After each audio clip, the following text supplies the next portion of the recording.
సార్వత్రిక ఎన్నికల తర్వాత రాష్ట్రంలో వచ్చినటువంటి రాజకీయ మార్పుల్లో భాగంగా 2019-24 మధ్య ఈ రాష్ట్రంలో చేసినటువంటి అవినీతి, అరాచకాలు, నిర్బంధాలు వీటన్నిటికి సంబంధించి ఇప్పుడు తెలుగుదేశం పార్టీ పాత కేసులను తిరగదోడే పనిలో నిమగ్నమైంది. దీంతో ప్రధానంగా మంగళగిరిలోని తెలుగుదేశం పార్టీ రాష్ట్ర కార్యాలయం మీద దాడి చేయటం, ముఖ్యమంత్రి అంటే అప్పట్లో ప్రతిపక్ష నాయకుడిగా ఉన్న చంద్రబాబు నాయుడు నివాస గృహం మీద మాజీ మంత్రి జోగి రమేష్ దాడులు, తర్వాత గన్నవరంలో టీడీపీ కార్యాలయంపై దాడులు, తర్వాత గుడివాడలో అప్పటి మంత్రి కొడాలి నాని అనుచరులు చేసినటువంటి దురాఘాతాలు, వీటన్నిటి మీద అప్పట్లోనే నమోదైన కేసుల్ని ఇప్పుడు కొత్త ప్రభుత్వం తిరగదోడుతూ ఉంది. దీంతో ఈ కేసుల్లో పోలీసు దర్యాప్తులో భాగంగా అనేక మంది బాధ్యుల పేర్లు వెలుగులోకి వచ్చాయి. ఎమ్మెల్సీలు తలసల రఘురామం, గుంటూరులో లేళ్ల అప్పిరెడ్డి, తర్వాత దేవినేని అవినాషు, మాజీ ఎమ్మెల్యేలు వల్లభనేని వంశీ, కొడాలి నాని, వీళ్ళందరి పేర్లు వెలుగులోకి వచ్చినాయి. వాళ్ళందరి మీద కేసులు నమోదని వీరిని ఏ సమయంలోనైనా అరెస్ట్ చేసే అవకాశాలు ఉన్నాయని చెప్పని స్పష్టమైన సంకేతాలు వస్తున్నాయి. ఇప్పటికే టీడీపీ కార్యాలయం మీద దాడుల వ్యవహారంలో గుంటూరు, విజయవాడకు సంబంధించి సుమారు 15 మంది వైకాపా కార్యకర్తలను అరెస్ట్ చేశారు. అరెస్ట్ చేసి దర్యాప్తు చేస్తూ ఉంటే దీని వెనుక ఎవరెవరు ఉన్నారనేది వాళ్ళు పేర్లు స్పష్టంగా చెప్పారు. ఇప్పటికే ఆ వైకాపాకు సంబంధించినటువంటి సజ్జల రామకృష్ణారెడ్డి, లేళ్ల అప్పిరెడ్డి, తర్వాత దేవినేని అవినాష్, జోగి రమేష్, వల్లభనేని వంశీ, కొడాలి నాని, తలసిల రఘురాం ఇటువంటి నేతలంతా కూడా హైకోర్టులో ముందస్తు బెయిల్ పిటిషన్ దాఖలు చేశారు. అయితే కోర్టు తాత్కాలికంగా 16వ తారీఖు వరకు బెయిల్ ఇచ్చింది. తర్వాత ముందుగా మీరు నోటీసులు జారీ చేసి వాళ్ళ వివరణ తీసుకొని తర్వాత అరెస్ట్ చేయాలని చెప్పి కోర్టు ఆంక్షలు విధించింది. దీంతో ఇప్పటివరకు కొంచెం ఆ వైసీపీ నేతలు కొద్దిగా ఊపిరి పీల్చుకున్నారు. ప్రధానంగా టీడీపీ కార్యాలయాలు మంగళగిరిలో రాష్ట్ర కార్యాలయం, గన్నవరంలో అసెంబ్లీ నియోజకవర్గ కార్యాలయం మీద జరిగిన దాడుల్లో సీసీ కెమెరాలు ఆ ఫుటేజీలో ఉన్నటువంటి మనుషులను గుర్తించి వాళ్ళందరినీ అరెస్ట్ చేసే పనిలో ఉన్నారు. అప్పట్లో నమోదు చేసిన కేసుని పోలీసులు అప్పుడు పెద్దగా పట్టించుకోకపోవడంతో ఆ కేసుని ఇప్పుడు పోలీసులు పూర్తిగా దాన్ని తిరగదోడతా సీసీ ఫుటేజ్లో ఉన్న వాళ్ళని గుర్తించి వాళ్ళని అదుపులో తీసుకొని వాళ్ళ ద్వారా ఎవరెవరు దీనికి వెనక సూత్రధారులు ఎవరున్నారు ఏంటి అనేది వివరాలు సేకరిస్తూ ఉన్నారు. దీంతో కొంతమంది వైకాపా సీనియర్ నేతలంతా దోషులుగా తెరపైకి వచ్చారు. వారిని ఏ సమయంలోనైనా అరెస్ట్ చేసే అవకాశాలు ఉన్నాయని బెంబేలెత్తిపోతున్నారు.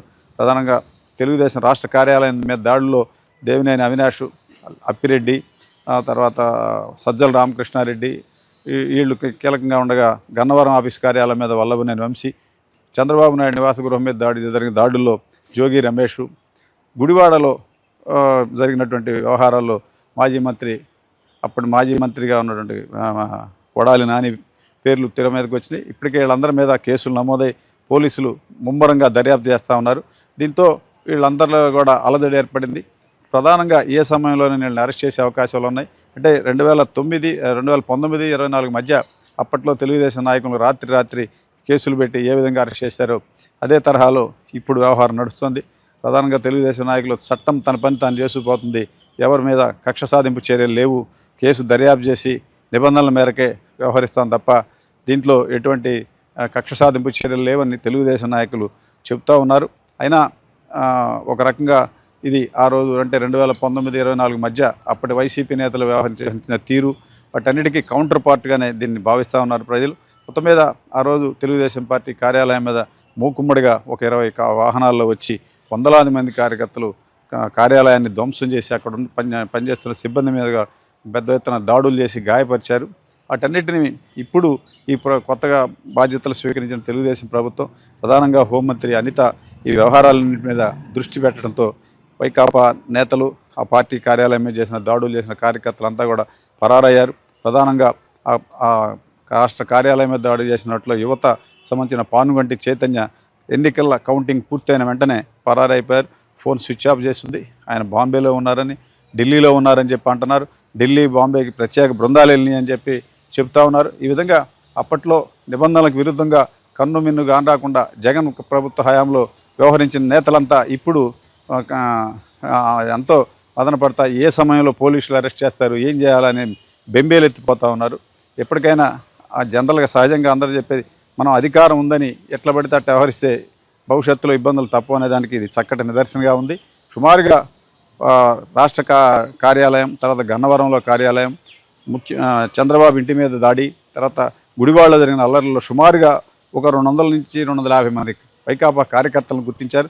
ఈ కార్యకర్తలతో పాటు దీని వెనుక ఉన్నటువంటి నాయకులను కూడా, అంటే ప్రధానంగా అప్పిరెడ్డి, తర్వాత దేవినేని అవినాష్, తర్వాత వల్లభనేని వంశీ, కొడాలి నాని, జోగి రమేష్, సజ్జల రామకృష్ణారెడ్డి, అప్పటి మంగళగిరి ఎమ్మెల్యే ఆళ్ల రామకృష్ణారెడ్డి, వీళ్ళందరినీ గుర్తించారు. వీళ్ళని ఏ సమయంలోనైనా అరెస్ట్ చేసే అవకాశాలన్నీ నిఘా వర్గాలు చెబుతా ఉన్నాయి. ఇది దీనికి సంబంధించిన అంశాలు.